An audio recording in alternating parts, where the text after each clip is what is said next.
Boa noite a todos. Nós estamos no comecinho de julho, do mês de julho. Hoje é dia 6 do mês de julho de 2021 e temos a honra de estarmos aqui com o Dr. José Carlos do Valle, homeopata. Começou com a ortopedia, né? E agora mergulhado aí na homeopatia, principalmente no biofal, nos fatores de auto-organização do biocampo. É uma honra tê-lo conosco, embora nós já estejamos juntos desde o dia 27 de abril. Uma longa jornada, né? Nós encerramos a semana passada a primeira etapa desse ciclo de encontros e hoje estamos recomeçando ou começando um segundo ciclo. Bem-vindo, doutor José Carlos, e a noite é sua. Boa noite a todos. Agradeço o convite do grupo, em especial da Marli, a Graça, em especial, que me colocou nesse grupo há 2 meses, onde estamos trocando informações e saberes, e é muito agradável poder compartilhar o que se vai coletando ao longo de vidas profissionais e trocando informações dentro desse universo da homeopatia e das práticas integrativas em geral. Quando o convite surgiu, a gente ficou muito feliz de ter recebido esse convite, e o tema que a gente pensou em fazer, já que tinha uma certa liberdade, foi observar um pouco a relação entre a homeopatia e os PICs e fazer considerações em cima dos caminhos e dos desafios que tudo isso traz para o profissional envolvido e para a pessoa que busca os caminhos do PICs como recursos para a saúde, para tratamentos e etc. Apesar da gente saber que a vida ela conduz, né, ela corrige eventuais mandos e desmandos que pacientes, doentes e nós profissionais de saúde fazemos.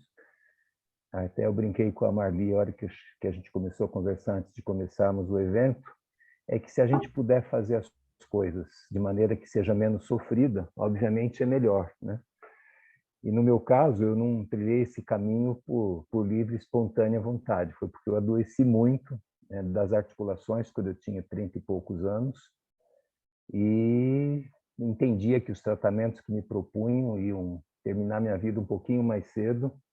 E aí aparece a homeopatia, a história é bem longa, e eu pretendo trazer um pouco desse paralelo da vivência profissional e pessoal dentro de um universo histórico, e afinal de contas já são 42 anos que a gente vai lapidando e buscando caminhos na busca de melhorar a condição de quem nos procura e de nós mesmos, porque essa é a maravilha da troca quando você exercita a atividade profissional em saúde com esse enfoque.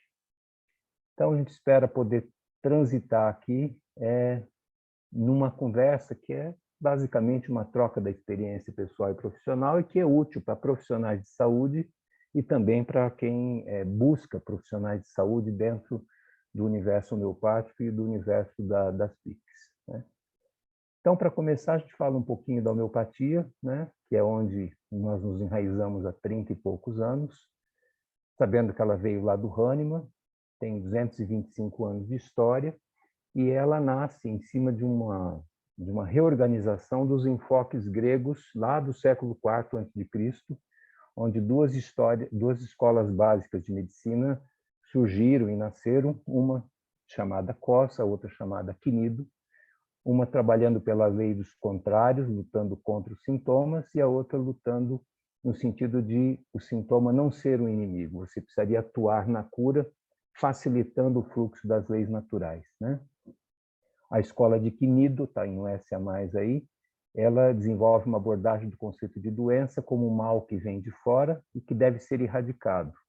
Então, é uma proposta de terapia muito mais intervencionista, como a alopatia faz, e a escola de Cos já tinha um entendimento da doença como algo de desarmônico entre o ser e a natureza, né? São 225 anos de história, né? No Brasil, uma sobrevida longa, ela está no Brasil desde 1840, e ela sobreviveu principalmente pelos caminhos populares, já que o mundo acadêmico nunca se deu muito bem com a homeopatia, e os homeopatas também não. Particularmente, a PH tem um papel importantíssimo na minha vida, Ela teve um auge nos anos 80, quando esse homeopata argentino, que é o Dr. Izaiaga, veio e começou a fazer cursos, e gerou uma demanda imensa, né? Então, por 20 anos, dos anos 80 até os anos 2000, muita intensidade de formação, de procura e de demanda, e depois um certo declínio, porque dá trabalho quando você faz homeopatia de uma maneira séria, né? Na época que eu fazia a coordenação do curso, vinha muita pessoa, muito profissional de saúde, fazer como uma novidade ou para melhorar rendimentos, né? Mas não é bem isso, é um artesanato muito trabalhoso e, aos poucos, esse interesse foi diminuindo em função de não ser muito fácil. Ou então, muita homeopatia feita com apenas remédios homeopáticos, né? Não havia, de fato, o paradigma homeopático em jogo. Isso, para a gente, foi muito ruim do ponto de vista dos desdobramentos, porque não dá para fazer uma coisa artesanal se tornar um atendimento de baseada, não dá para você fazer consulta de 10 minutos, né? Então, são coisas muito complexas que esses assuntos como o PICS e a homeopatia têm, porque exige, entre aspas, tempo, perda de tempo, entre aspas, e é coisa que na linha de produção torna-se muito difícil. Eu, particularmente, não consigo atendimentos de 10 minutos, né? Se eu tiver vinculado, de fato, aos propósitos que esse método pede. O que interessa é que ela está viva, está enraizada aí no mercado, com homeopatas ativos e enraizados, e as práticas integrativas, elas vêm um pouco depois desse renascimento homeopático, né, que aconteceu lá, tanto que a partir do ano 2000 que a gente começa a ver. Eu lembro do Dr. Bert Hellinger vindo em 99, 98, e eu começando a tomar contato com isso, gente com o reiki, e assim vai, né? E isso vem em cima do colapso de um sistema que, em si, tem coisas maravilhosas, só que, de fato, nos ajuda a livrar da morte, nos ajuda a nos livrarmos dos sintomas, mas a qualidade de vida foi se deteriorando em cima desse avanço enorme de progresso que a gente obteve. E é muito bom que as práticas integrativas tenham se desenvolvido, tenham começado a fazer parte do cotidiano. Dentro desse contexto, deixa eu ver aqui como é que eu vou mudar isso. Vou ter que dar um F aqui. Então, dentro desse contexto, a gente estamos nessa estrada há 42 anos, saindo da objetividade da ortopedia. A brincadeira no meu tempo de faculdade é que para ser ortopedista você precisava ser forte e burro, e para ser gineco não precisava ser forte, né? Porque eu buscava a objetividade, eu sabia que era muito difícil esse universo que você não tem noção quando você entra na escola. E aí eu comecei pela coluna vertebral a atender pessoas, né? E foi muito interessante, porque sair dessa objetividade ortopédica, o único caminho era a coluna, que é um universo inteiro por onde circula a energia da vida, etc, etc.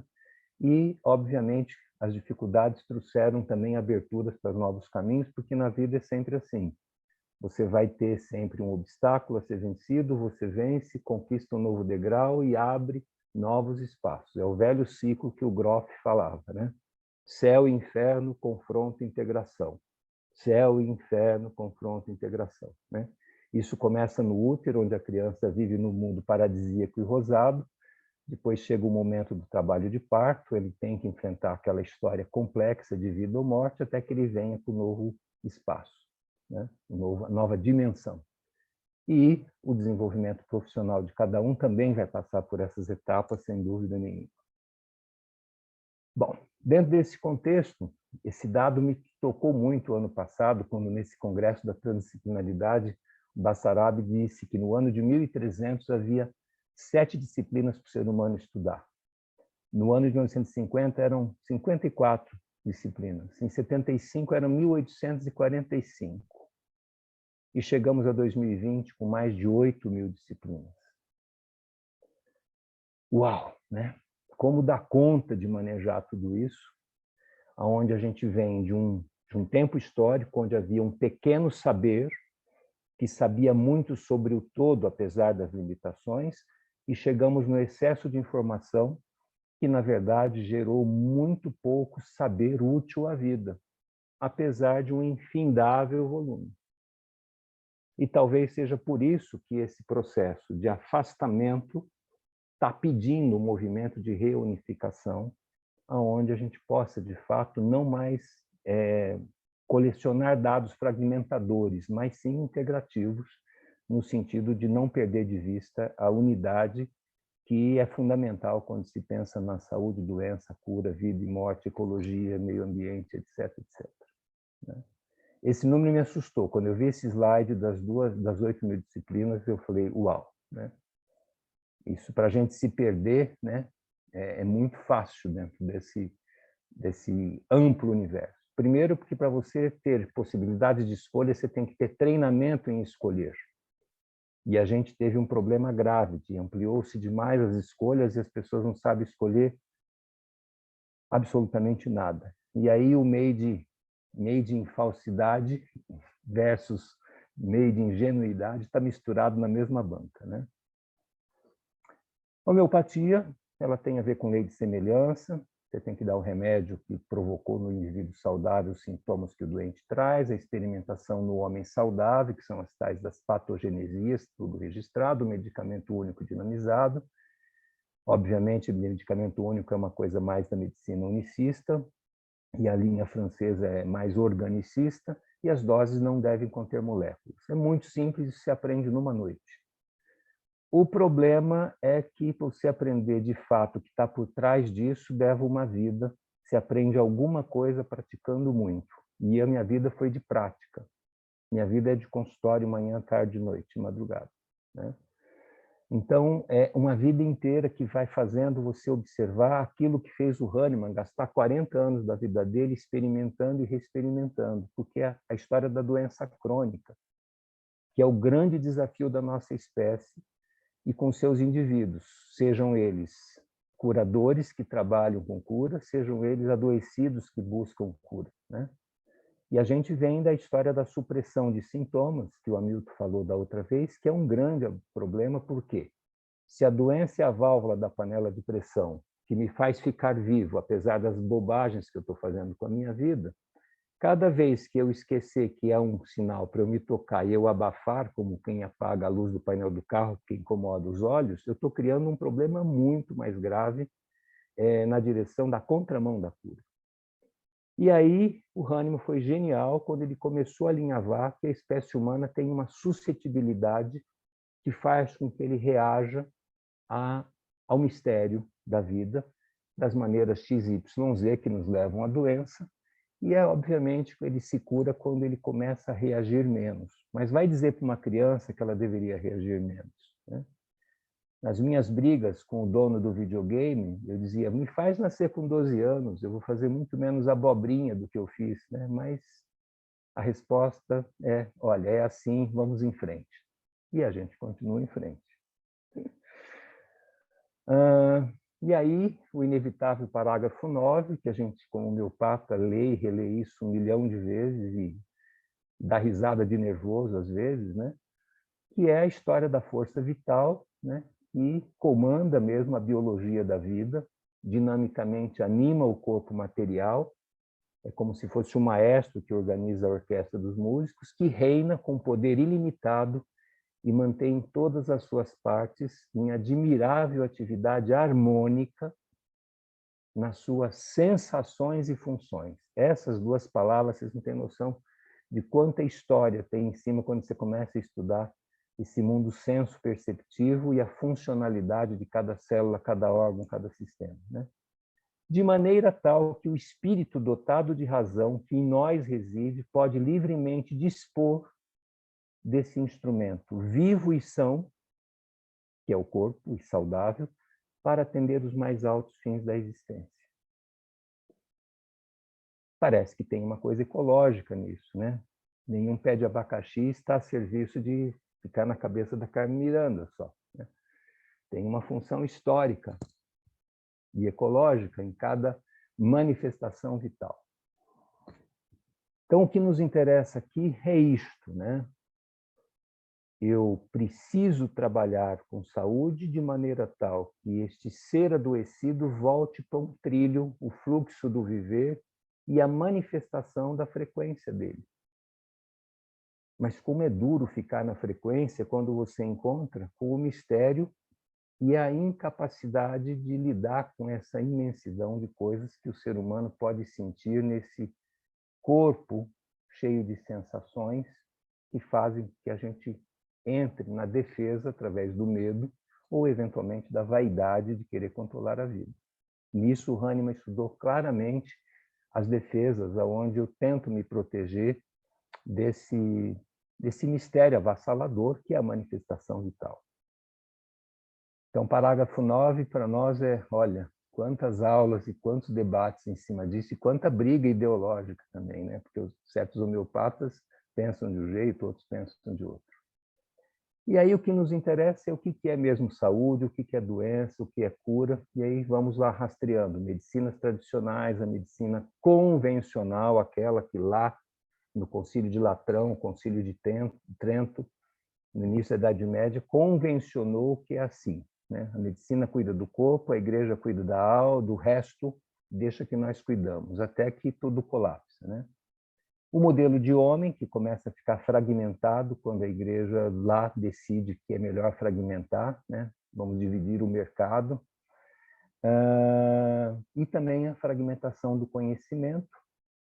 E, super importante, a gente está chegando agora na unificação dos diferentes níveis de realidade que a transdisciplinaridade nos traz, ou a exclusão dos diferentes níveis de realidade, que é o que foi feito até há pouco tempo. Então, se eu voltar 40 anos de quando eu me formei para cá, fisioterapia era um forno de bira e um infravermelho. Para a gente operar, a gente usava ferramentas de pedreiro, né?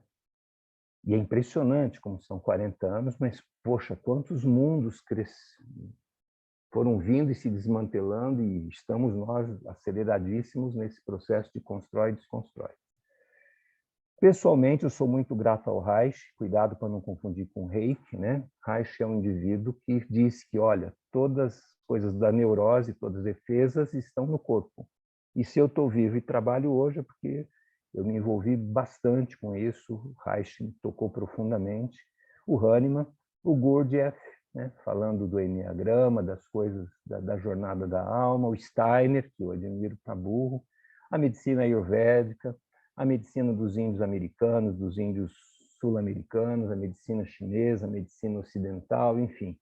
Haja fontes para a gente ir fazendo essa grande polenta aí para poder olhar sempre para o que é saúde, o que é doença, o que é curar mesmo, né?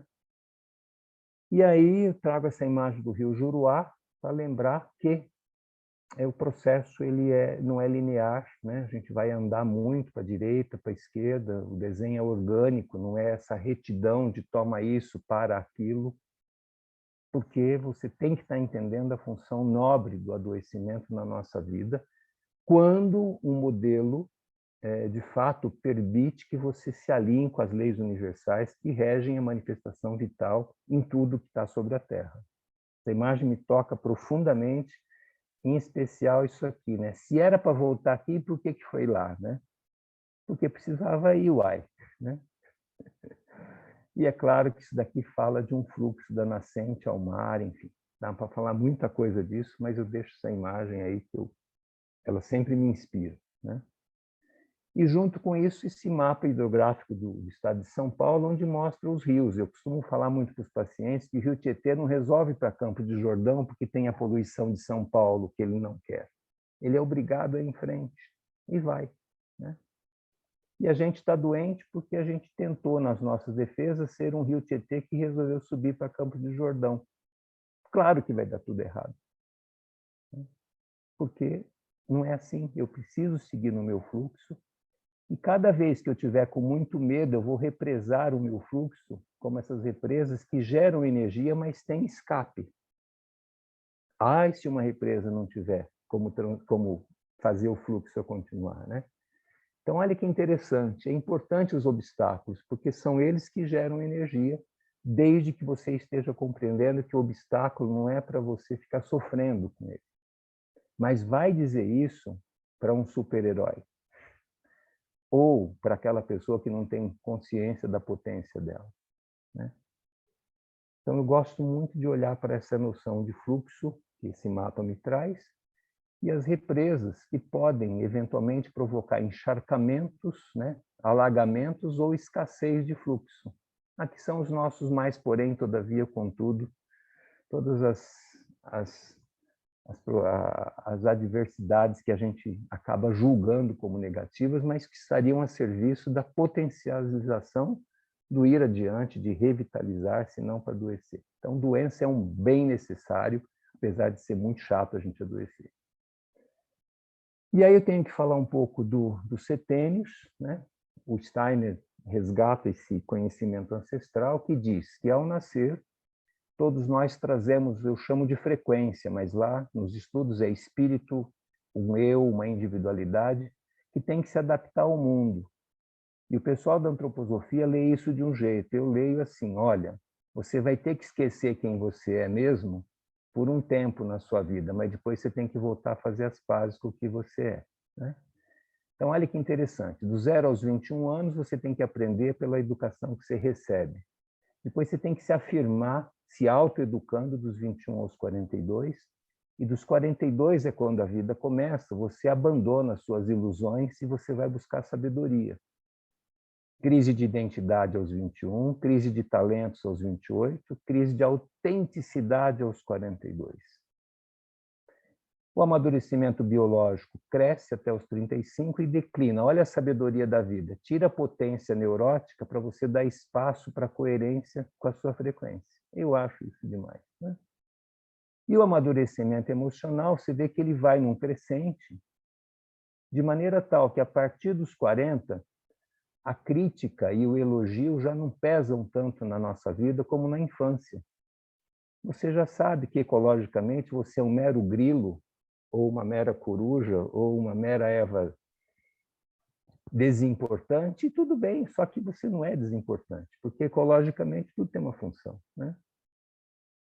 E aí, quando você consegue fazer isso, você vai num processo, né, onde você ruma para uma serenidade, pensando mais no coletivo do que no eu, e aí nós temos um grande problema, que é a cultura do eu sozinho, que eu não fui criado nela e eu vi ela crescer e tomar conta. E aí a doença social é terrível, porque não tem mais como você ser saudável hoje em dia nessa cultura onde esqueceu que eu sozinho faço nada, né? Dentro desse contexto, a doença vai manifestar-se cada vez que eu tiver que cumprir conteúdos e eu não posso, principalmente porque a educação que se recebe não favorece obedecer os ciclos, mas sim transgredi-los. Esse gráfico eu sempre dou para o paciente que chega, olha, e é incrível, ninguém passa dos 28 sem ser chamado a rever o super-herói de meia tigela que todos nós montamos, né, lá entre os nossos 14 e 20 e poucos anos, porque a gente vai vencer o mundo, né? Na verdade, a gente tem que fazer esse processo não como uma coisa de certo e errado, porque o barato é o que você garimpou nessa jornada. Eu olho essa imagem e me vem a imagem de um garimpo. Porque o que você vai levar, quando você for embora, é o que você fez de sabedoria nessa garimpagem no mundo da matéria física, né? E aí, esse modelo tem me sustentado nos últimos 16 anos, é um modelo que o Amit Goswami cria, né? O Fernando, que é um querido amigo da Unifesp, enfim, a gente tem olhado para isso nos últimos 16 anos, que diz o seguinte, que o ser humano é um ser multidimensional, com uma instância física, uma instância metabólica, uma instância vital, uma instância mental, uma instância supramental. O terreno biológico, aquele que a gente começou a falar do instrumento vivo e são, é aquele que tem toda uma tecnologia biológica para te dar senso, percepção, prazer e dor. O metabólico é quem vai botar essa biologia em andamento, gerando um terreno biológico para a vida se manifestar. A vitalidade é a primeira instância não visível, não física, aliás. que você vê numa planta que está saudável, um animal saudável, num ser humano saudável. Você veja que é a ponte entre os mundos não físicos e o mundo físico. O mental, que está superdimensionado nessa cultura que diz que a cabeça iria resolver o mundo, e o supramental, que tem lá as histórias que a gente vem falando aí no grupo, vocês vêm falando, a Marli tem contado.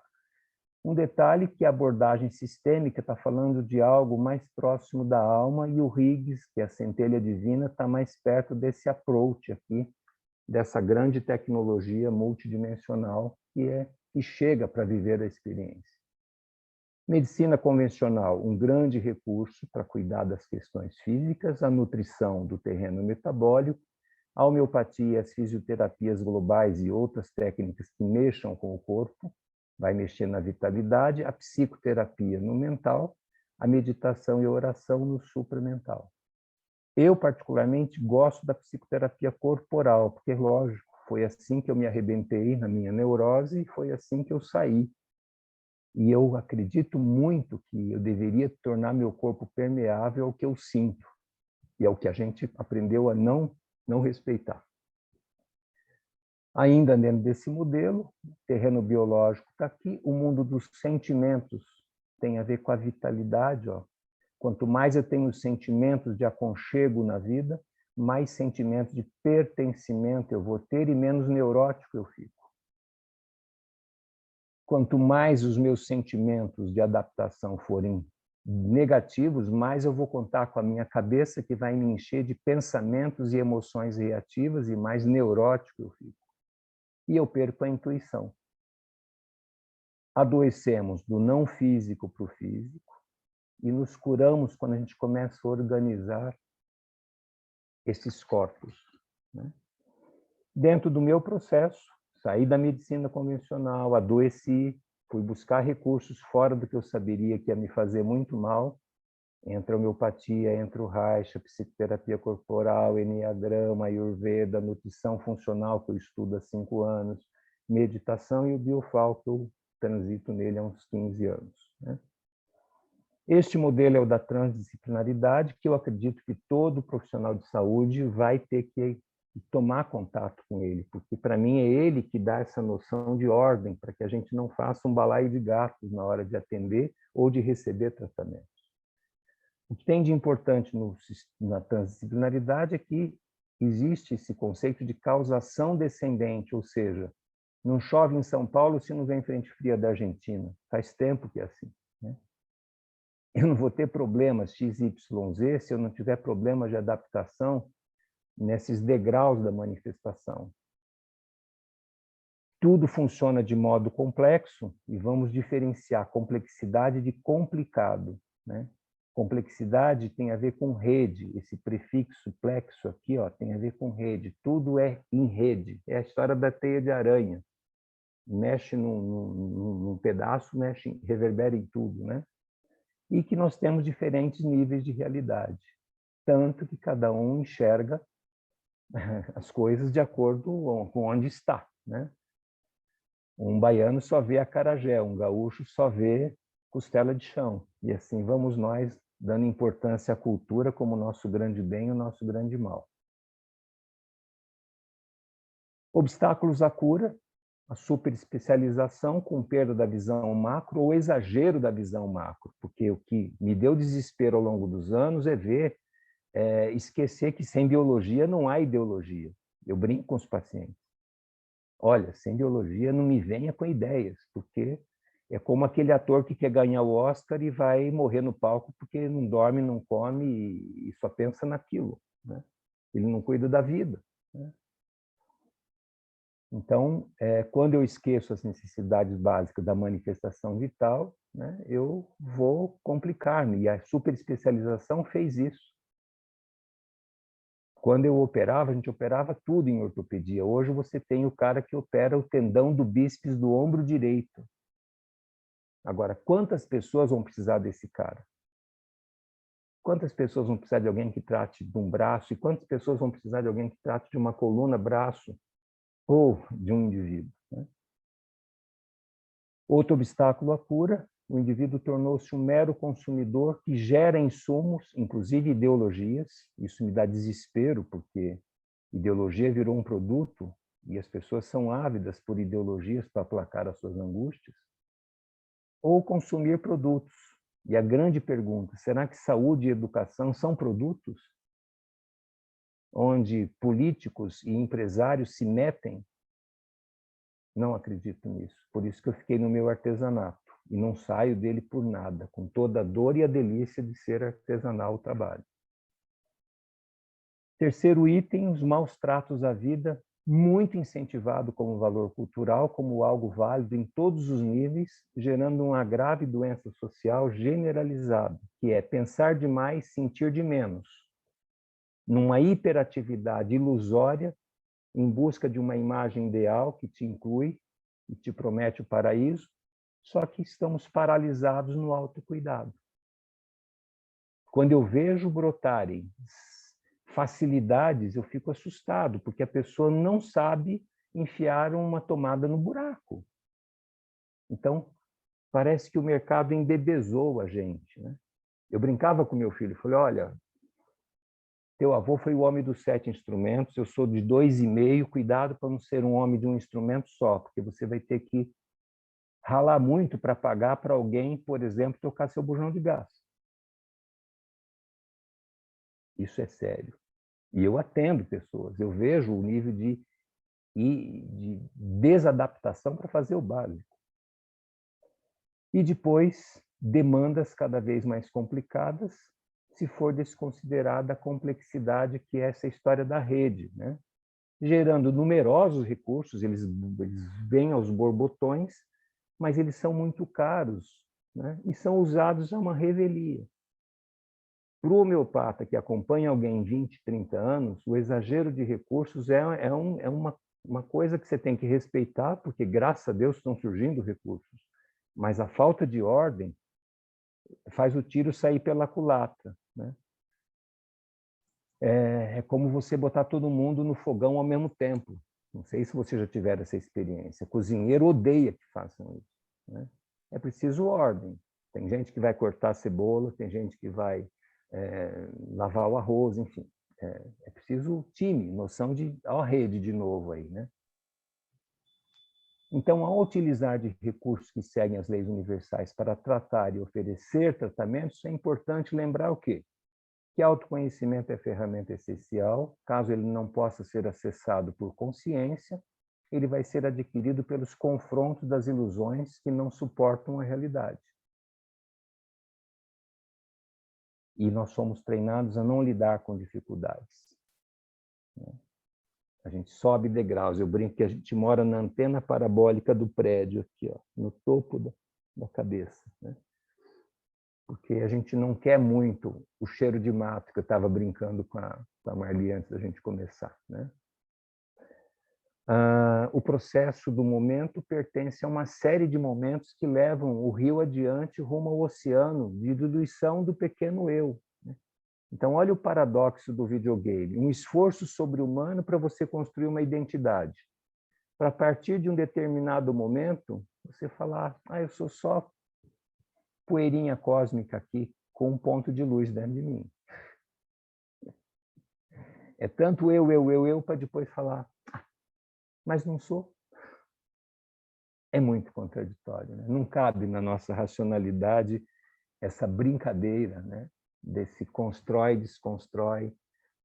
O que me salvou na infância foi ficar neurótico. Se eu não tratar da minha neurose, ela vai me matar precocemente. É muito louco. E pior, vai me tirar da vida. É muito contraditório, na nossa lógica.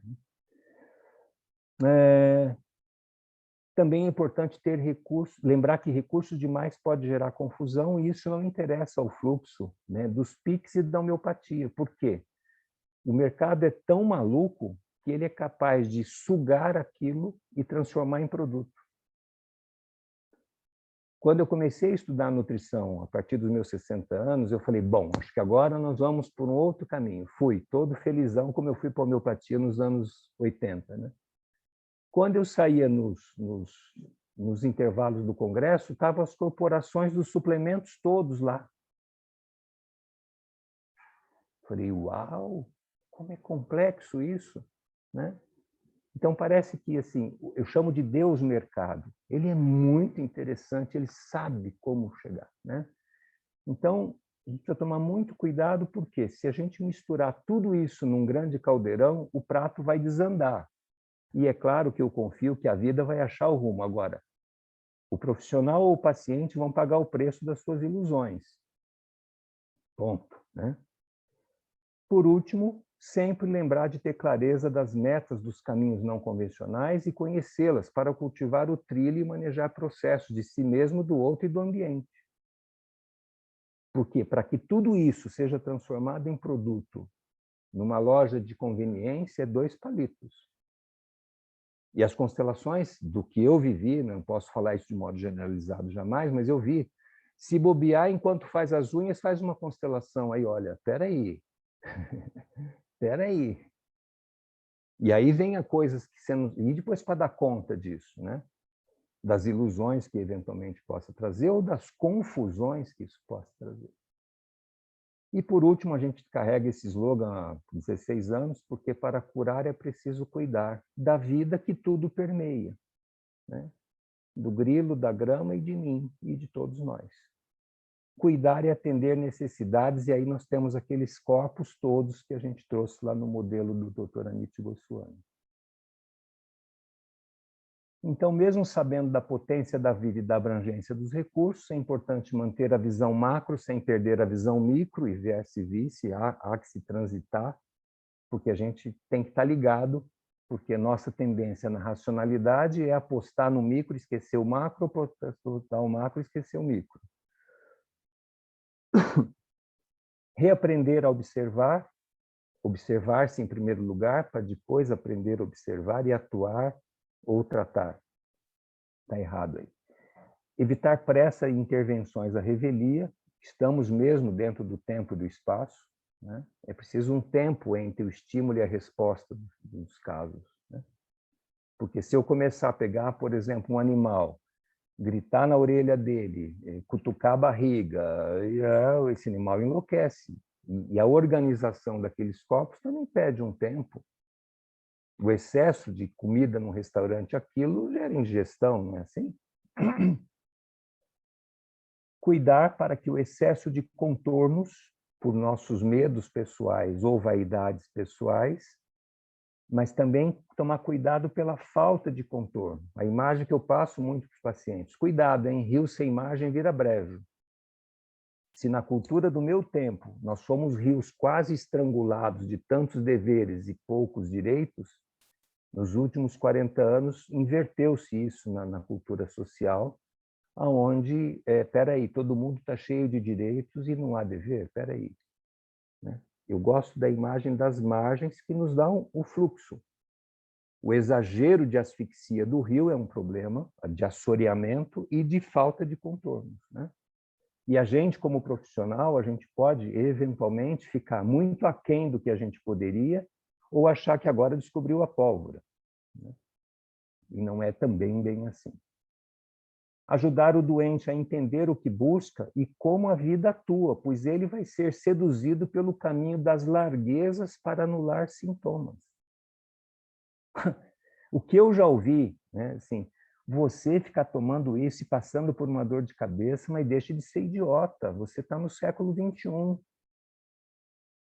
E é duro você ser taxado de idiota com tanto recurso e você acreditando que você tem um trabalho a fazer consigo para que a sua dor de cabeça melhore, né? Então, eu vi muito homeopata sair do caminho da homeopatia, porque conforme os caminhos se alargaram, as facilidades que a cultura midiática apresentou seduziu demais as pessoas. Só que a vida está de braços cruzados falando, tá bom, eu vou aguardar. E aí você às vezes pega paciente que volta depois de muito tempo, e é claro que eu tenho que respeitar a liberdade de todo mundo, mas quantos anos a pessoa ficou andando em círculos, queimando recursos, né? Porque ela não tem a noção dessa história do trilho, né?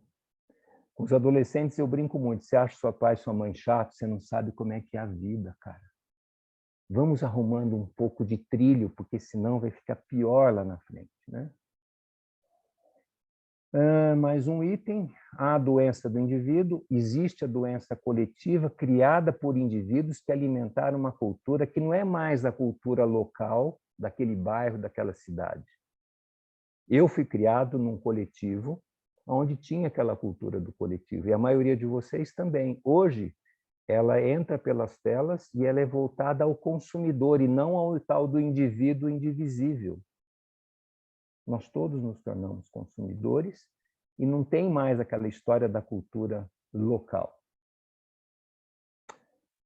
Há uns 30 anos atrás, eu fui ao Acre e eu voltei horrorizado, porque era uma cultura de umas pessoas bravas do Ceará, que saíram mata dentro, morando no Acre com a cabeça do Rio de Janeiro que a televisão vendia. Era um filme de Fellini, porque era a contradição das contradições, né? Então, é muito maluco essa história da gente ter perdido um pouco essa construção de identidade muito restrita e caímos numa coisa onde ela fica globalizada e universal. Mas a gente se perde no meio dessa história toda, por quê? Essa cultura não está muito a serviço da valorização do indivíduo. E o grande problema, que para mim é fundamental, é o problema da infantilização da consciência e a não responsabilização, né? Que pode usar ferramentas incríveis de modo equivocados ao propósito original, que é a história do mercado que a gente citou, que é capaz de absorver tudo, transmutar a favor do mercado e não dele. Por exemplo, o avião, né? Tem a história do Santos Dumont ter ficado completamente aloprado quando ele percebeu que fim aquilo ia tendo, e a própria medicina convencional, ela está muito longe do culto à vida, né? Dentro de uma organização de uma consciência masculina, etc. tal, onde o cuidado não foi considerado, porque a base dela é tratar de doenças. E o que nós estamos falando, e as PICs estão falando, talvez seja de um paradigma onde o zelar pela vida diminui o adoecimento. E custa menos, só que dá trabalho, né? Então, vai observando a rede de confusão que, eventualmente, a gente é treinado e vai se envolvendo. E, por fim, desenvolver o autocuidado, que eu acho que é a grande chave que os PICs têm que estar lembrando, para que sejamos, de fato, árvores enraizadas, com bons caules, galhos e folhas, para fazer parte da grande mata ciliar, né? Voltando à imagem dos rios, com cada um sendo, ao mesmo tempo, um rio servidor do grande rio que é a vida de todos no planeta. Quanto mais eu cuido da minha vida, mais vitalizado eu me torno e mais vitalizador eu me torno. É a contaminação positiva, numa cultura onde o zelo pela vida vai ganhando mais importância, diferentemente daquela história. Desconsidera que na terceirização alguém vai quebrar seu galho. Isso não existe na vida. Existem produtos quebradores de galho, mas que beneficiam muito mais quem cria do que quem consome. Mas é prático, né? A história, por exemplo, de ninguém mais cozinhar. Isso é uma desgraceira, por quê? O que a indústria de alimento acabou fazendo a gente gostar de comidas equivocadas é um negócio impressionante. Nos estudos de nutrição funcional, é assustador você ver o dano da parede intestinal que é essa cultura da comida prática, porque ninguém tem tempo, porque tem que ganhar dinheiro, porque a vida é cara, bababá, toda essa história que todo mundo sabe muito bem. O dano da parede intestinal é algo assustador, né? E isso começa onde? Começa quando você sai de uma questão da pequena demanda para a grande demanda, que tem lá inúmeras causas e todas merecem consideração, mas a vida mais do que tudo. Por último, essa imagem, né? Enraizamento, que é o que nós precisamos fazer do 0 aos 7 anos. Tomara que as famílias possam educar as crianças para que elas não se percam tanto, mas está muito difícil. O processo é passo a passo. Lembrar que nós estamos aqui para fazermos a nossa manifestação e ocupar um lugar ecológico no grande palco da manifestação vital que o planeta tem, né, como propósito. E, dentro desse contexto, atravessar a história biográfica, retomando a autoridade nas nossas vidas. seja enquanto profissional de PICS e homeopatia, eu incluo nisso, e como o buscador de recursos nessas áreas que estão fora da convenção, né? O que a gente vê no caminho de cura é isso, um pouco a imagem do céu e da terra refletidos, né? Daqui é uma foto da represa de Mairiporã. Quando eu sigo a frequência que eu sou uma manifestação de um projeto que está lá naqueles mundos não físicos daquele modelo transdisciplinar que a gente mostrou. Deixo aí algumas citações sem referências explícitas e vejo importante explicar para o paciente o que ele está fazendo. A gente, sempre que o paciente chega, entrega um livreto que agora eu estou precisando rever junto com eles, porque eles não leem isso, né? A brincadeira que eu tenho é, para a gente não parar no PROCON, dá uma lida nisso, por favor, né? Porque as pessoas chegam com uma noção que eu não sei de onde vem. Quando eu comecei há 30 e poucos anos com homeopatia, elas vinham para morrer ou por curiosidade New Age só, dentro daquela distorção mercadológica, né? Hoje são muitas famílias que se tratam, mas mesmo assim é super importante que eles tenham uma diretriz, né? Respeitando, obviamente, que cada um é livre para fazer as escolhas. Mas, como diz o poeta, semeadura opcional, colheita obrigatória, né? E aí alguns artigos para falar de homeopatia, enfim, um pouquinho de referência para vocês. E eu tenho estudado muito o intestino nos últimos 5 anos e tem sido impressionante como é super importante mesmo a gente dar atenção a esse restauro a partir da biologia, porque sem biologia, de fato, não há ideologia que resista, né? E para encerrar, como eu comecei, lembrar que eu acredito que a vida acaba acertando tudo, mas quanto mais as ilusões são cultivadas, maior são as decepções, e a decepção não há uma cultura de manejo instalada. Todo mundo está treinado para fazer a Disney acontecer aqui, esquecendo que ela é um negócio, né? Para uma vida harmônica acontecer, é preciso bastante dedicação pessoal, seja em quem recebe, seja em quem oferece atendimentos em saúde fora do paradigma convencional. E, para isso, o modelo transdisciplinar precisa ser olhado, reolhado, muito olhado e vivenciado, muito mais do que meramente estudado. Ok? Acho que é isso, Marli. Deixa eu ver se tem mais alguma coisa. Acho que não. Acabou. Pronto. Deu tempo? Nossa, o que é isso? 19h24. Você viu que a experiência germânica contaminou um pouco, né? Estou vendo mesmo. Nossa, doutor José Carlos, assim, o senhor trouxe tanta coisa, que vamos abrir aqui as falas, mas é coisa para mais de metro para pensar, É para viu? mais de metro. Desculpa se foi Nossa, meio rápido, mas não era o que eu tinha. foi do tamanho assim que devia ser. E quantos recados importantes vieram, né? Deixa eu dar uma olhadinha aqui no chat Tá. para a gente ver como que nós vamos lidar com isso, né? A Kayla precisou sair porque teve um probleminha de conexão, mas amanhã ela ouve e amanhã ela começa a fazer um monte de perguntas.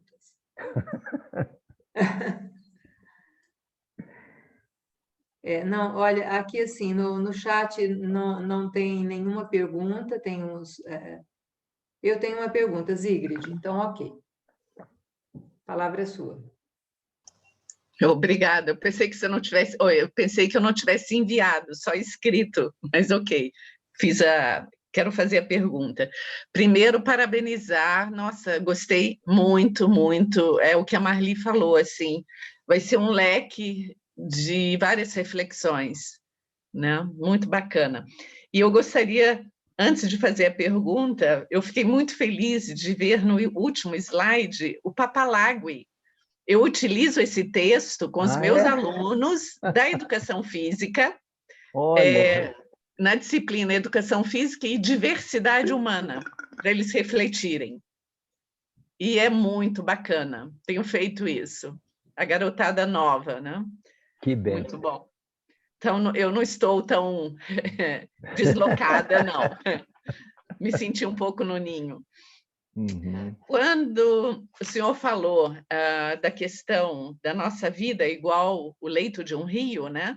Que ele não é linear, mas sim tem várias curvas, idas e vindas e tal, e mostrou aquele mapa hidrográfico de São Paulo, né? Da questão do bloqueio de fluxos, né? Falou sobre a vaidade, que é você querer controlar a vida. Aí pegou comigo forte. Eu estou brigando com isso, estou tentando sair, tirar essa rédea, sabe? Na verdade. E uma defesa, o medo é uma defesa do querer controlar tudo, né? Enfim. Aí me veio também uma questão que eu queria saber qual que é a sua ideia sobre, ou se já pensou ou não, porque me falaram que a culpa também é uma vaidade. E aí eu fui muito relutante, eu briguei, falei, não entendo, eu tenho culpa sim, mas eu não faço isso uma vitimização, né? E eu estou tendendo a começar a entender que a culpa também é uma vaidade. E aí eu pergunto se a culpa está onde ela está, em alguma dessas represas do Tietê, e como trabalhar isso também para entender melhor. Uhum. Para te dizer isso, eu preciso te dizer que existe uma culpa que eu acredito que está dentro da organização do nosso psiquismo no mundo da carne e do osso, e deve haver uma culpa atávica que escapa disso, que está em umas dimensões bem mais longe da nossa construção aqui. Mas para falar da construção aqui, que é onde o Reich eventualmente trabalhou e falou da neurose e etc., eu vejo que só a culpa se houver idealização. Se eu, por exemplo, para sobreviver, buscar a inclusão, me esmerei muito para ser especial e eu não me torno o centro do universo e não salvo, eu vou me sentir culpado. Então, só a culpa se houver idealização. Se eu estiver dentro de um fluxo onde eu não tenho uma idealização sobre o que deve ser a vida, quem eu devo fazer, qual que é a minha missão heróica para que eu seja incluído, eu vou pisar na jaca, eu não vou atingir metas e eu não vou ficar escravo da culpa. Então, nesse sentido, ela é vaidosa. Por quê? Eu deveria ser um super-herói que as pessoas não morrerem por se tratar comigo. Um exemplo. Olha, hey, né? Você pode atuar dentro de um possível e aí não há culpa. Percebe? Sim, então, mas quando você erra com alguém, erra em algum processo. O que é errar? Precisa ver. Errou, peça desculpa. Olha a palavra. Desculpe-me, eu não tinha consciência que eu estava te fazendo mal. Eu não estou brincando de super-herói salvador e também não sou algoz, eu sou uma criatura na ecologia.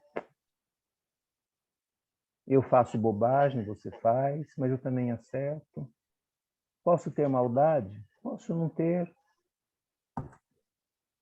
Então, para mim, acho que a culpa ela faz parte do mundo idealizado quando eu estou falando do mundo de nós aqui, né? Agora, com certeza ela está dentro lá de um universo muito distinto dos campos, aonde vai cair em temas que eu não sei te relatar e não falaria disso. Mas aqui na nossa vidinha cotidiana, só a culpa se houver idealização vaidosa de eu ser uma criança especial para ter o amor e mudar a vida do planeta, porque eu sou incrível. Uhul! Sou não.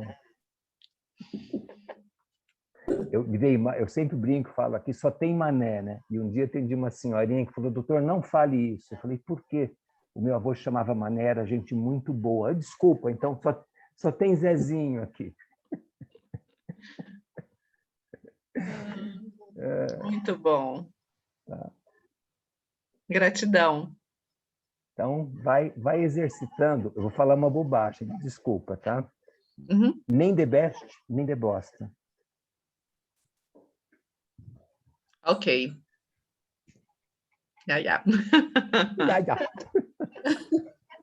Essa frase é demais, né?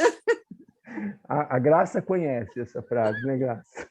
Ótimo, vou anotar aqui também. Eu anotei um monte. Ela funciona. Depois se apaga, viu, Marli? Se apaga esse pedacinho, por favor. Aí. Não, claro que não. Senão eu vou ficar culpado. A palavra desculpa, desculpa, tira a culpa. Então, tá tudo certo. É isso Mais, aí. mais alguma colocação? Posso falar? Claro. Eu vou pedir aos demais que não estão com a pergunta para desligar os microfones, porque está começando a dar um pouquinho de microfonia.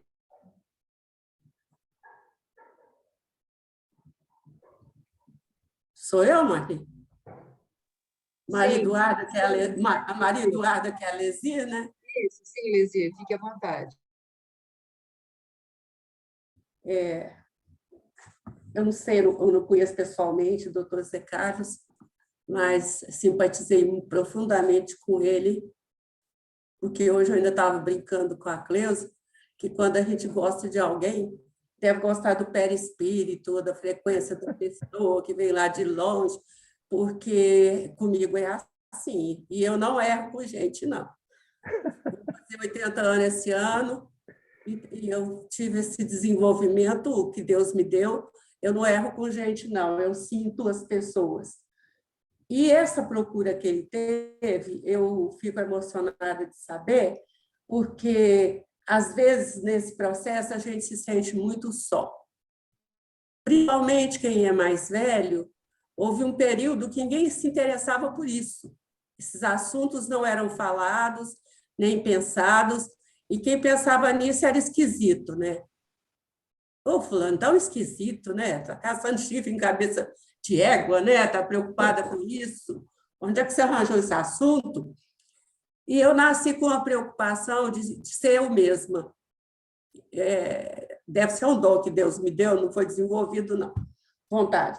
E eu passei por várias fases parecidas com a do senhor. Eu fiz direito, depois de ditadura, me pegou pelo pescoço. Eu fiz geografia, o senhor citou coisa da geografia aí hoje, né?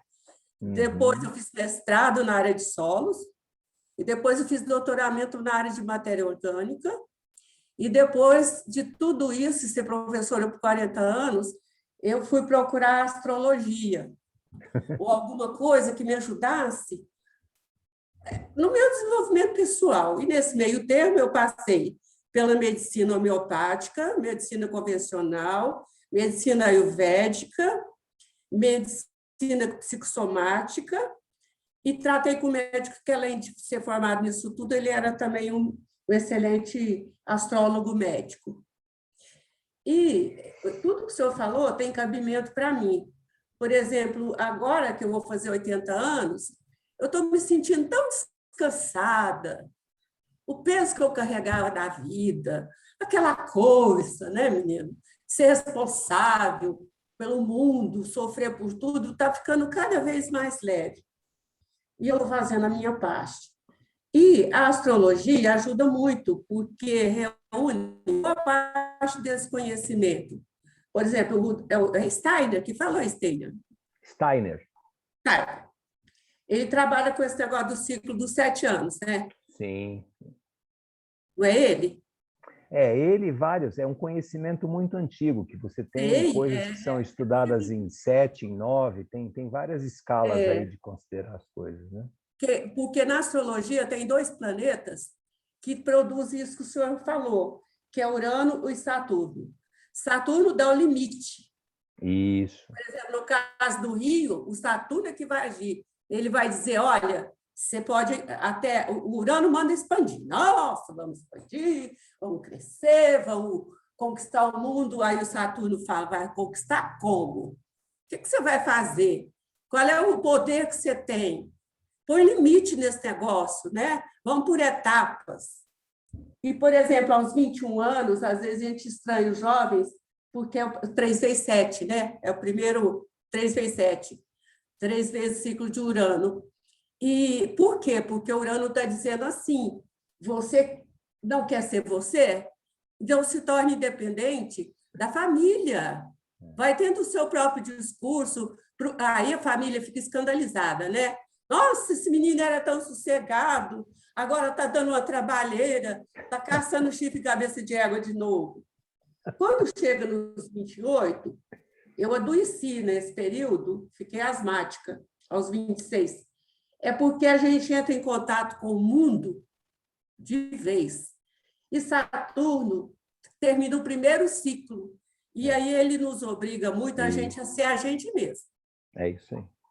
Ele cobra, né? Você tem que ficar adulto. E tem gente que não quer ficar adulto ou não dá conta. Aí chega nos 42, que é um ciclo e meio de Saturno, e vamos dizer assim, Urano é 6 e 7, 6 de Urano e metade do ciclo de Saturno. Aí as pessoas andam muito em depressão, têm problemas sérios, porque a metade da vida já foi. E o Saturno fala assim: o que você fez na sua vida? O que você plantou? O que você planejou e não realizou? Onde é que a sua obra ficou? E isso, geralmente, quem fez o 21 direito, passou pelos 28 direito, ele sente dessa idade uma coisa boa. Mas quem não fez, corre o risco de virar o velho chato. Aquele que fala assim: ai, no meu tempo é que era bom. Ai, vida boa era lá atrás. Ai, o tempo de hoje não presta. Mas é a gente que não está caminhando de acordo com os rumos que a gente escolheu. E nesse ponto, a astrologia ajuda bastante, porque a gente pode, quando a pessoa pede para fazer o mapa, alertar. Só que o senhor deve passar por uma coisa que todo mundo passa, porque a pessoa, às vezes, quer ouvir uma coisa, né? Ela não quer ouvir a verdade. É difícil mexer com a verdade. Esse negócio do limite, né? As pessoas não acham que tem limite de idade, limite de peso, limite... E lá vai, né? Tem muitos limites. E agora, eu estou muito feliz, atualmente, de ver como nós estamos caminhando para novos rumos, apesar de parecer que está tudo desmanchado, que está um horror, mas a gente, às vezes, precisa do horror para a gente acordar. E tem, para encerrar, tem um sábio, o Iktesser, eu às vezes falo o nome dele errado, a minha colega aí, a Nisa, que sabe falar direitinho, que era o mestre do Yogananda, né, que é um santo indiano que eu gosto muito. E o Tesser escreveu um livro que chama... Aí eu só peço para guardar nome de livro, ainda estava estudando ele ontem. Mas só para encerrar, ele fala nas yugas, não sei se o senhor já viu falar. E nós agora, de acordo com ele, que é um grande sábio... A Kali Yuga, né? Da Kali Yuga. Nós saímos da Kali Yuga tem 300 anos. Nós entramos na Dvapara Yuga. E, segundo ele, nós estamos há 130 anos em pleno Dvapara. Os 200 anos é para entrar na Dvapara. Então, ele fala, e aí eu fui olhar da história se ele estava certo, porque o livro ele escreveu em 1894, o livro. E tudo que ele fala lá está acontecendo.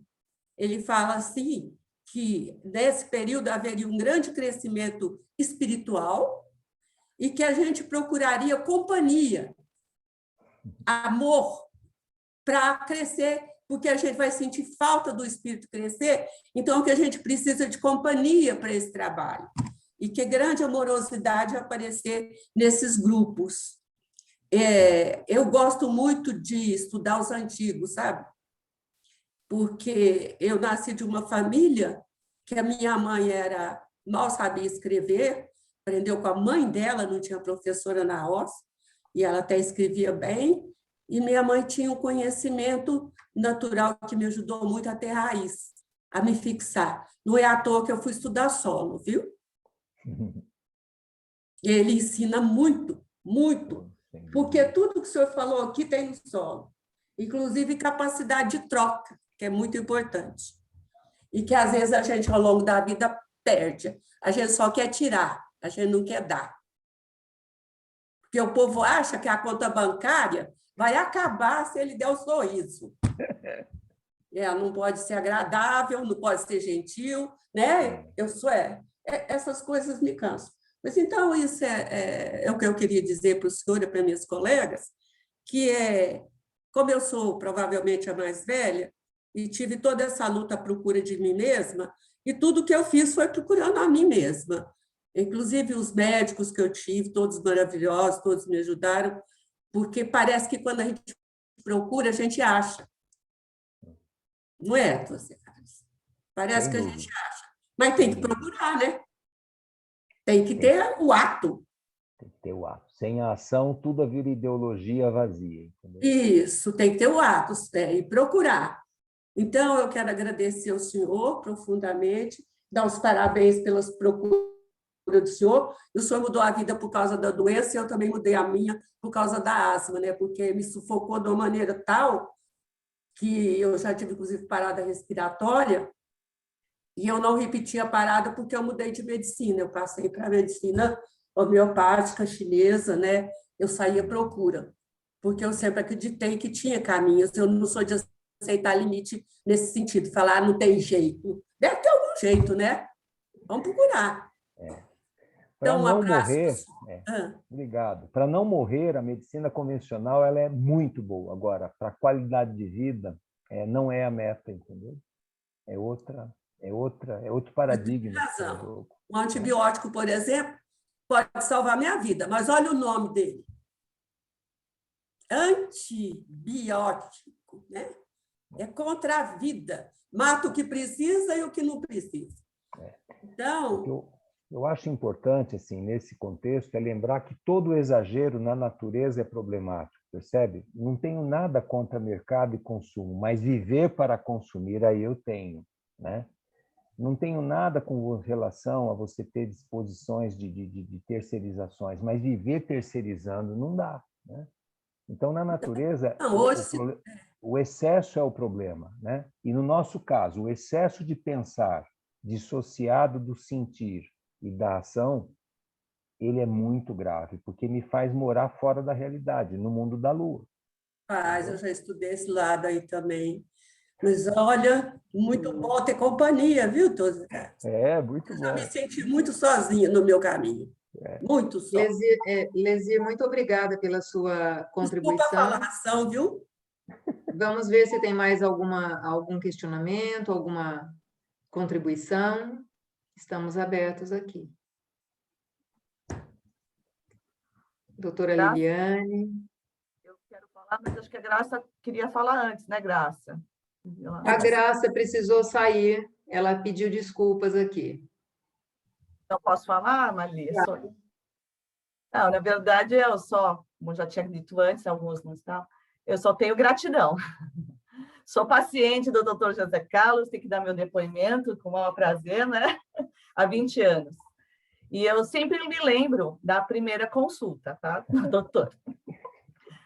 Que mudou minha vida, né? É uma pessoa, primeiro, como ele disse, não foi uma consulta de 10 minutos, 1 hora e meia, nem lembro. E eu não sei, nem foi racional, eu acho, foi de alma, de coração. Eu falei, é isso que eu quero. Eu nem sabia o que era direito homeopatia, nem sabia onde eu estava me metendo, né? A gente não sabe. Aí eu falei, nossa, mas a minha alma algo diz, não, é isso mesmo que eu quero, eu lembro, eu vou continuar. E aí foi vamos dizer, um mergulho, né? Porque eu entendi que eu precisava me conhecer para saber o que me causava dor. Então, ao longo desses anos, muito conhecimento. Então, eu só tenho gratidão e algumas, né, falas célebres, né? O que eu escuto, que eu lembro, sempre, toda vez eu, né? Nem de best, nem de bosta. Olha, o que eu ouvi ao longo desses 20 anos, vocês não têm noção. E a outra coisa que eu gostaria de compartilhar. Então, ele falava assim, olha, uma bananeira, ela sempre vai ser uma bananeira. Ela não pode dar maçã, viu? Olha o que eu tive que ouvir, bióloga ouvindo isso, né? Então, mas seja a melhor bananeira possível, a melhor bananeira que você pode ser. Ele sempre usou de analogias, metáforas, e, né? A gente entende o recado. Então, só tenho gratidão. Nossa, ao longo da minha vida, né, tive, como todo mundo, né, doenças, atropelos emocionais, nossa. E o doutor Zé Carlos só anotando lá naquelas fichinhas, sabe? É tudo manuscrito, gente. Eu digo que ele tem um diário, né? Tem um livro de cada um de nós lá, ele tem um livro. Quando você se aposentar, doutor, por favor, eu quero essas anotações. Eu vou para Hollywood montar filmes de emoção total. As verdadeiras montanhas-russas, né? Mas, enfim, é isso. Então, nesse exato momento que eu sentei na frente dele, ele me falou que seria homeopatia, na hora eu topei. E eu entendi. Hoje, eu posso dizer, né? Claro, eu tive, todo mundo tem problema de doença, até sérias. Eu tive um câncer na tireoide, né? Mas eu entendi o que foi, né? Isso fazendo homeopatia. Então, o meu emocional, enfim, as reações foram diversas, mas eu entendo para que ela veio. Por que eu passei por isso? Tanto é que eu não tenho dúvida. Depois que eu tive esse problema, que eu, né, entendi, eu tenho um marco na minha vida, nessa questão das terapias no mundo. Nossa, posso dizer que teve uma evolução incrível, incrível nesse sentido de entendimento. Então, é assim, muito bom poder contar com profissionais assim bons, né? E para mim é uma grande satisfação, né? Também pelo grupo todo, né? Que eu estou conhecendo aos poucos, né? A especialidade de cada um. E é isso, estamos juntos aí na jornada, tá? E fico muito feliz também de saber das minhas colegas biólogas, né? Que estão anos-luz, né? Na minha frente. Eu sou um aprendiz de vocês. Vocês são as minhas inspirações. Doutor Zé Carlos, hoje eu vejo a Marli, nossa, são pessoas que me inspiram, assim. E agora, né? Ai, esqueci, me desculpa, o nome da colega que acabou de falar. Lesir. Maria Eduarda? Lesir. Lesir. Lesir. Que lindo, Lesir. Lindo depoimento seu. Inspirador também. E é isso. Tem que passar um decreto para todo biólogo se tratar com homeopatia, entendeu? Incrível, não? O que eu ouvi, né? Eu vi sempre biólogo, nossa, com aquela informação e assim, a gente estuda a vida, mas o que é a vida? Putz, tive que repensar o que é a vida. Muito bom. Obrigada, Sônia, por seu depoimento. Eu acho que esses depoimentos é que fazem o livro da vida tão interessante, né, doutor José Carlos? E acompanhar a longo prazo, você vê, né? Quando você vê o gráfico dos setênios, você vê a maravilha de você ter um painel, né? Porque é a história do desenho do rio, né? O que não nos mata nos fortalece. E o paciente, às vezes, não entende que atravessar uma dificuldade juntos é impressionante como a gente sai fortalecido. Agora, a maioria, quando não tem essa visão, nas dificuldades cai fora. Né, Sônia? A gente pode atravessar tanta coisa no sentido de vamos lá, né? É meio que parceria para uma longa história. É claro que a gente veio para ir embora do mundo físico, mas que a gente faça um garimpo legal, né? Eu tenho feito crônicas todo mês para o consultório e nesse mês evitar dificuldades é a grande meta, né? Porque o consumidor em saúde acha que tratar-se é não encontrar com as dificuldades. Muito pelo contrário. É olhando para a minha pia cheia de louça que ela vai poder ficar limpa, não é fechando a porta. E a maioria, quando encontra com as dificuldades, cai fora. E a Sônia é uma dessas raçudas que foi lá, foi trabalhando e vamos juntos, né? E aí lá se vai 20 anos de história. Onde isso vai dar? Vai dar no florescimento. Eu acredito no florescimento desde que a pessoa comece a cuidar da vida dela, já que ninguém pode salvar ninguém. E a gente tem que se inspirar, então, no bambu, né? O bambu, ele floresce com muitos anos, né? Demora. O bambu também é assim, né? Quanto mais vento, mais forte ele fica, né? Mais lignina produz, mais tecido de sustentação produz, né? Então, é isso aí. Falo muito Mais das alguma flores colocação? de estufa, né? Você compra flor de estufa, você vai para a casa do aniversariante, chega lá, já está toda murcha, porque estava em condições supostamente idealizadas, né? Pois é. Vamos pegar uma florzinha lá da serra, né? Ela aguenta sol, ela aguenta a insolação brava, o vento, a oscilação térmica, e está lá firme, florida e linda, né? É isso aí. Boa noite, Marli. Opa, doutor Rogério, as ordens aí. Tudo bem, doutora Marli? Parabéns, doutor Zé Carlos. Gostei muito. Foi muita informação realmente. Eu acho que depois a gente tem que até destrinchar algum desses temas que o doutor Zé Carlos trouxe para a gente. Fiquei muito satisfeito mesmo.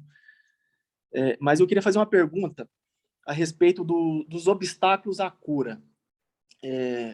O último Congresso Brasileiro de Homeopatia, que faz um mês que ocorreu, eu não sei se o senhor teve a oportunidade de participar de ver alguma coisa, mas eu assisti algumas palestras lá falando sobre obstáculos à cura, né? Sobre os obstáculos à cura, que atualmente eles estão, vamos falar assim, muito difícil de ser desobstaculizado, vamos assim falar. Mas eu tenho um certo pé atrás com isso, porque, para mim, um dos maiores obstáculos à cura é o saneamento básico, né? E a gente sabe que isso tem melhorado, né, nos últimos anos aí, né? Se a gente for comparar a época do Hahnemann com a nossa atual, né, não dá nem para comparar, né? Então, eu queria saber a opinião a sua a respeito dessa questão dos obstáculos à cura que a gente encontra atualmente. Se o senhor realmente concorda com a fala que eles estão aumentando, né, nas últimas décadas, ou não, né? Eu queria que a sua opinião pessoal a respeito disso. Obrigado. Legal. Bom, nesse assunto eu diria assim, historicamente os nossos antepassados sobreviverem e terem os seus filhos crescidos e dando uma pequena alfabetização, eles já estavam cumprindo muita coisa. Sobreviver era a meta, né? E naquela época você tinha como obstáculos à cura a indústria química que nascia, as condições pantanosas que o Hahnemann fez dentro das observações dele com relação à saúde pública. E você vê que a gente foi melhorando e os obstáculos à cura se tornaram relativamente escancarados no terceiro mundo e sutis demais nessa doença social que eu chamo do indivíduo que se tornou um mero consumidor. Então, hoje você tem obstáculos à cura escancaradamente primitivos, porque nós temos numa sociedade gente morando na pré-revolução industrial, que está lá com água detonada porque não tem saneamento básico, e você tem classe média comprando água importada de garrafa de plástico.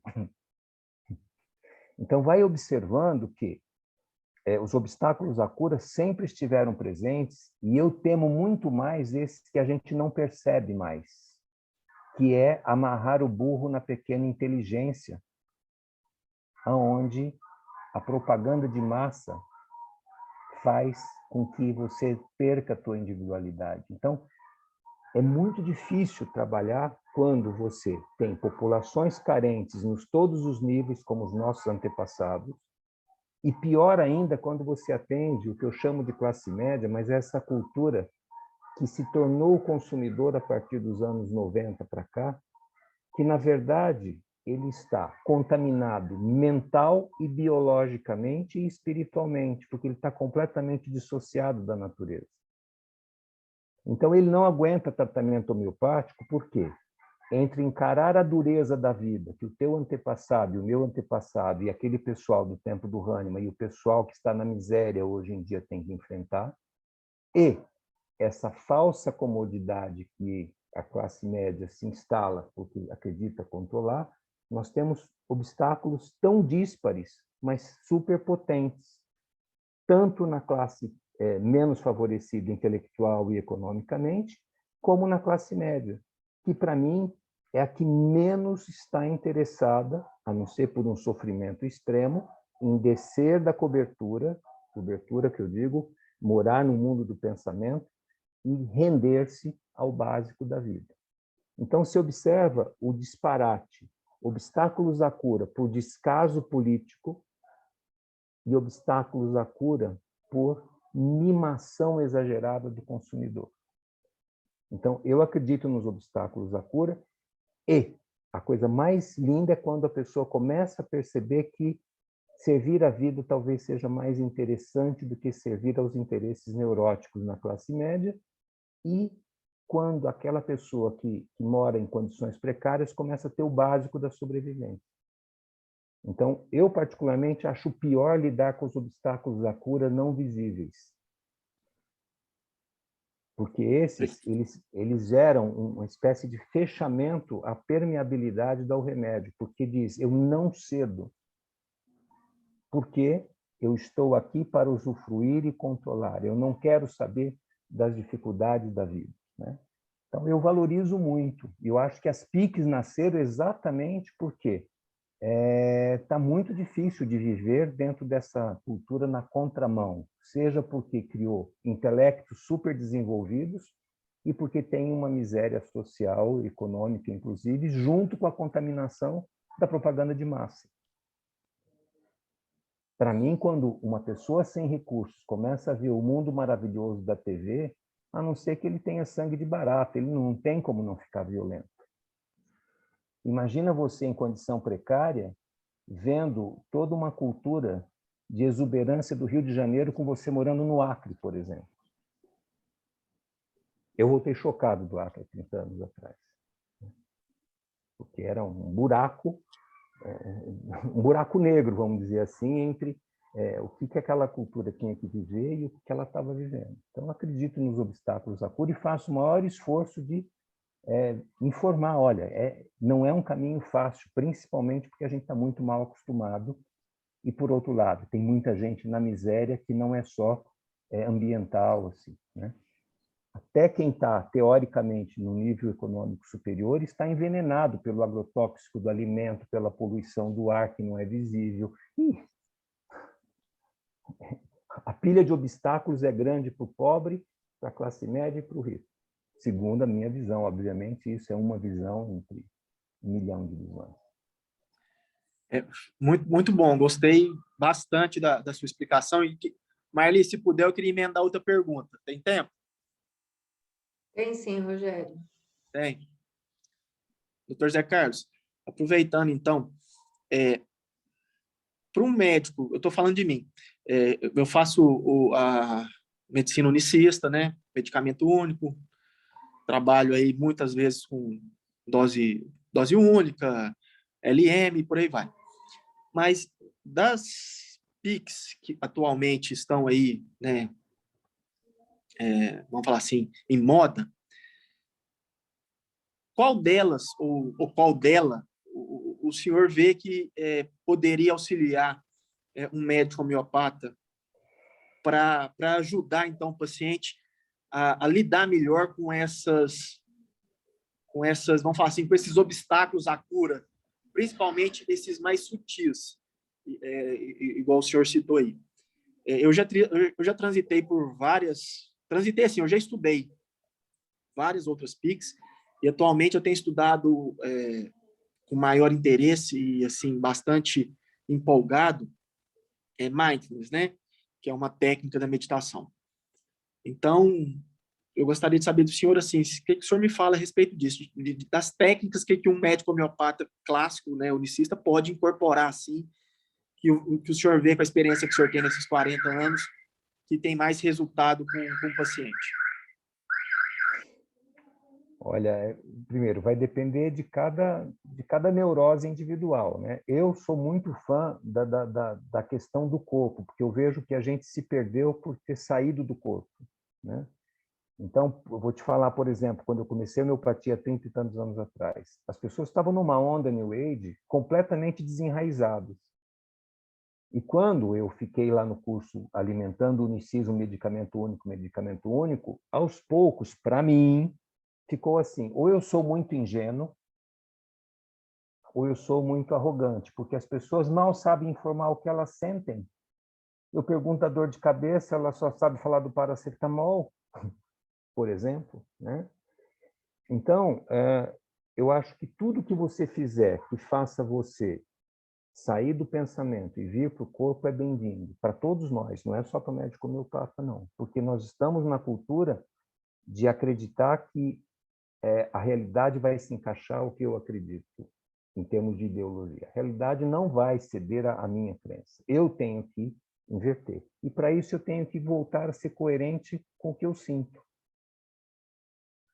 Então, se pensar em medicamento único é uma das coisas mais lindas. Você, entre 1000 e tantos remédios, achar o ideal para aquela pessoa, ou a meia dúzia ideal, nossa, é uma maravilha. Mas o nível de informação é cada vez pior, e você tem muitos sintomas que são doenças de intoxicação. Então, vai percebendo, né? E assim, como é muito difícil você fazer homeopatia se você não começar a alinhavar recursos, mas também se você alinhavar de qualquer jeito, você perde a premissa básica hahnemanniana, que é a construção da saúde, etc, etc. Então, para mim, a resposta mais simples, pode ir para o mindfulness, mas lembra de vir para o corpo antes de subir, porque eu acho que o neurótico, e nós somos todos, pensa assim, eu sair da cobertura, descer para o térreo para subir de novo, já estou subido. Aí eu volto para o trajeto da semente, né? Ela tem que sair do alto, vir para o escuro da terra para germinar e subir. Não há verde que não tenha passado por baixo para subir. Então, desce para subir. Doutor Zé Carlos, então... Oh, desculpa, pode interromper. Desculpa. Não, o que eu queria falar é o seguinte, porque é muito bom eu estar escutando isso que você está falando, porque estudando o Mindfulness me fez prestar muito mais atenção ao corpo do que eu já prestava. Porque, pelo menos, o Mindfulness que eu tenho estudado, ele tem uma visão corporal, né, que eu realmente não imaginava que o Mindfulness tinha. Então, pelo menos a linha que eu tenho estudado, né, muitas das técnicas que eu tenho aprendido são justamente técnicas corporais, né? Porque a relação mente-corpo, que esse Mindfulness que eu estudo, ela realmente busca essa visão. Não existe mente sem corpo, não existe corpo sem mente, né? Então, foi muito bom escutar essa fala que o senhor trouxe aí, porque realmente é o que eu já tenho observado dentro de mim. A gente tem que sair do mundo das ideias e realmente vir para o mundo corporal. Isso. Gratidão mesmo, e foi muito bacana a sua palestra. Muito satisfeito. Que bom. Gratidão, Rogério. Deixa eu fazer uma leitura aqui que a doutora Liliane deixou. Todos esses ensinamentos que foram explanados, falando de todos os recursos pedagógicos que todos podem ter para construir e pavimentar o seu caminho na vida, a viver o seu propósito, me lembrou o livro Médicos Ensinam e Professores Curam. A doença é a saúde vista como pedagógica. Uhum. Você quer se manifestar, doutora Liliane? Eu queria parabenizar por tantos ensinamentos e como tudo que foi falado pelo Dr. Zé Carlos ajuda a todos nós a ter os recursos para pavimentar essa estrada, né?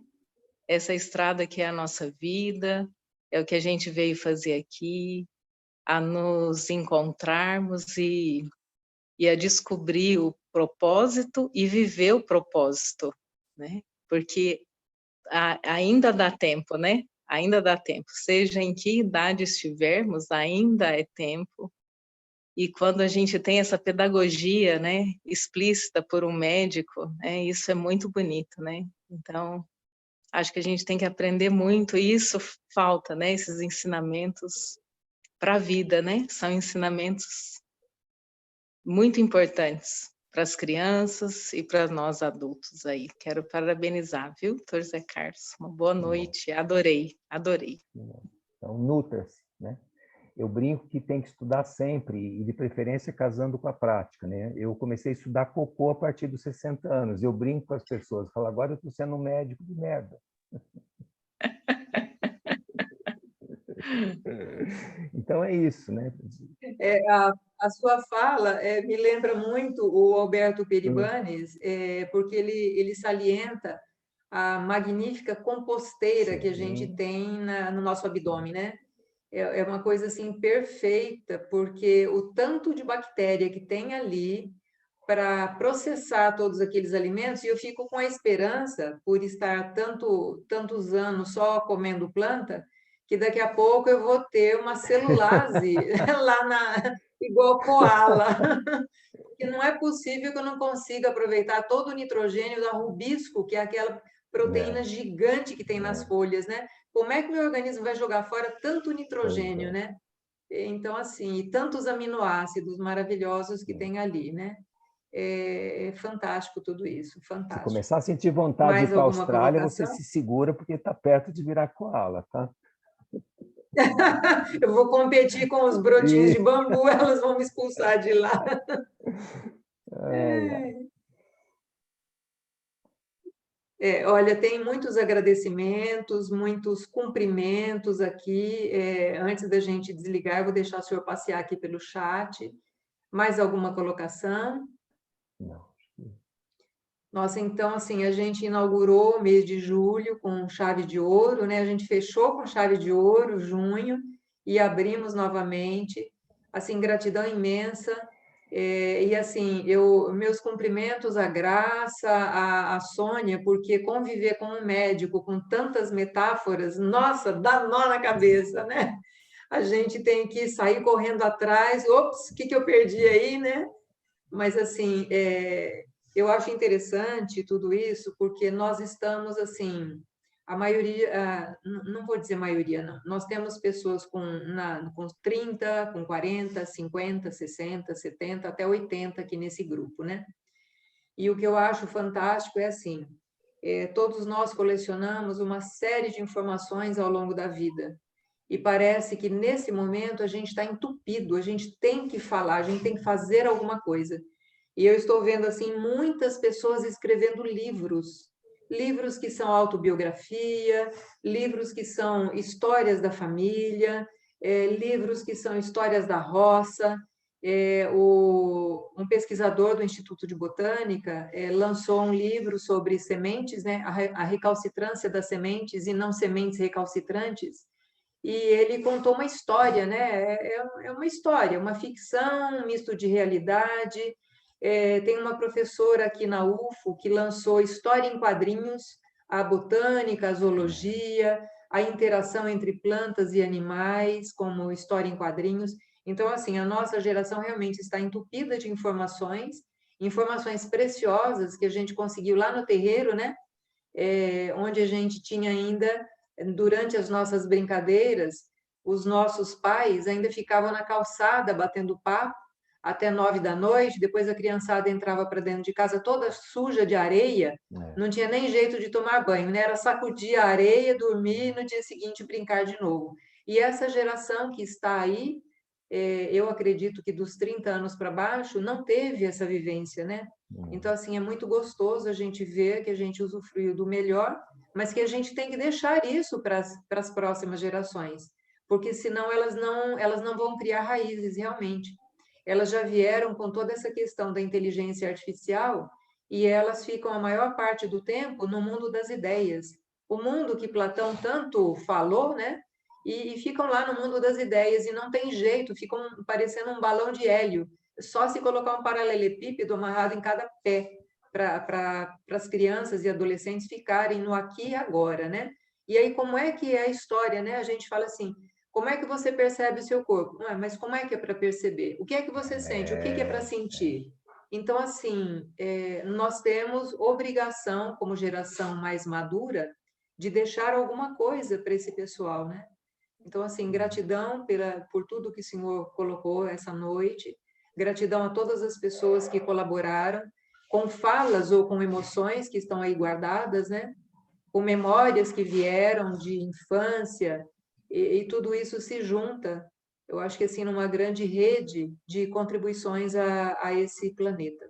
Gratidão imensa. E eu agradeço porque eu acredito no florescimento humano, eu acredito na força desses grupos que vão alimentando essa chama, né? E, em especial, dizer que talvez o grande desafio da gente, que é de uma geração mais velha, é fazer a ponte entre essa coisa natural e rústica que a gente teve de sobra com essa alta tecnologia, porque, no fundo, tudo é a mesma coisa, uma oitava acima. Agora, se isso não se junta, a psiquiatria toma conta, porque o senso de identidade fica completamente na mão de um rosto não visível, que é a ditadura digital que o Harari fala nas 21 questões para o século XXI. Ou você integra tudo isso e se conhece, ou você está refém dessa grande ditadura digital que se desenha a toque de caixa, né? Então, essa integração entre essas oitavas, né, do funcionamento, eu acho que elas são praticamente o grande desafio para quem está atuando em saúde ou recebendo qualquer área de influência educacional ou transmitindo questões educacionais. Porque se não houver a ligação do alto e do baixo, eu não acredito em geração energética. Sabe? Eu acredito que a gente vai perdendo os contornos e vai virando um grande pântano, né?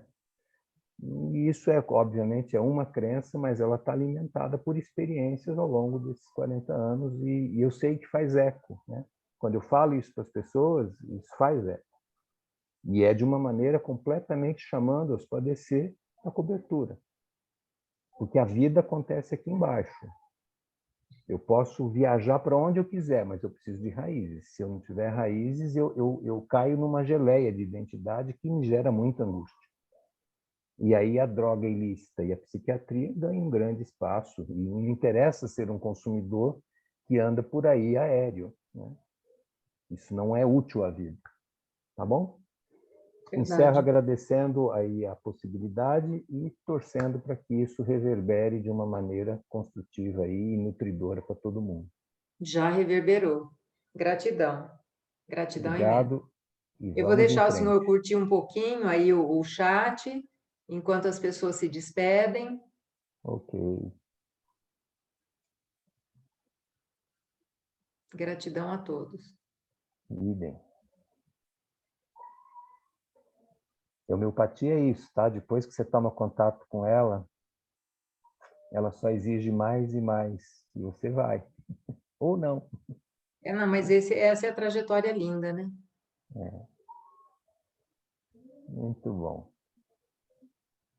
Muito legal. Nós tivemos 37 pessoas presentes e com certeza tem mais uns 10 aí aguardando amanhã o envio da palestra gravada. Ok. E aí, se a gente multiplica por 20, né? Cada um traz a renca, né? Já pensou? Coisa boa, né? A Persília fazendo aqui, né? Os nossos antepassados, os nossos guias, os nossos amigos, e por aí vai, agradece. Né? A vida agradece, né? Muito lindo tudo isso. Muito bom. Alguém pediu aí contato? Olha, deixa o meu e-mail aí, que é josecarlos@curate.com.br. Não sei quem pediu.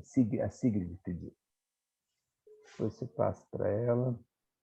Sim, fui eu. A Marli você tem. Marli, você tem? Tem. Ok. Você me passa depois? Passo. Com a permissão dele já dada, passo sim. Claro, claro. Ok, obrigada. Gratidão. Lembrando que ele está entrando de férias, viu? Tá, não é nada urgente, não.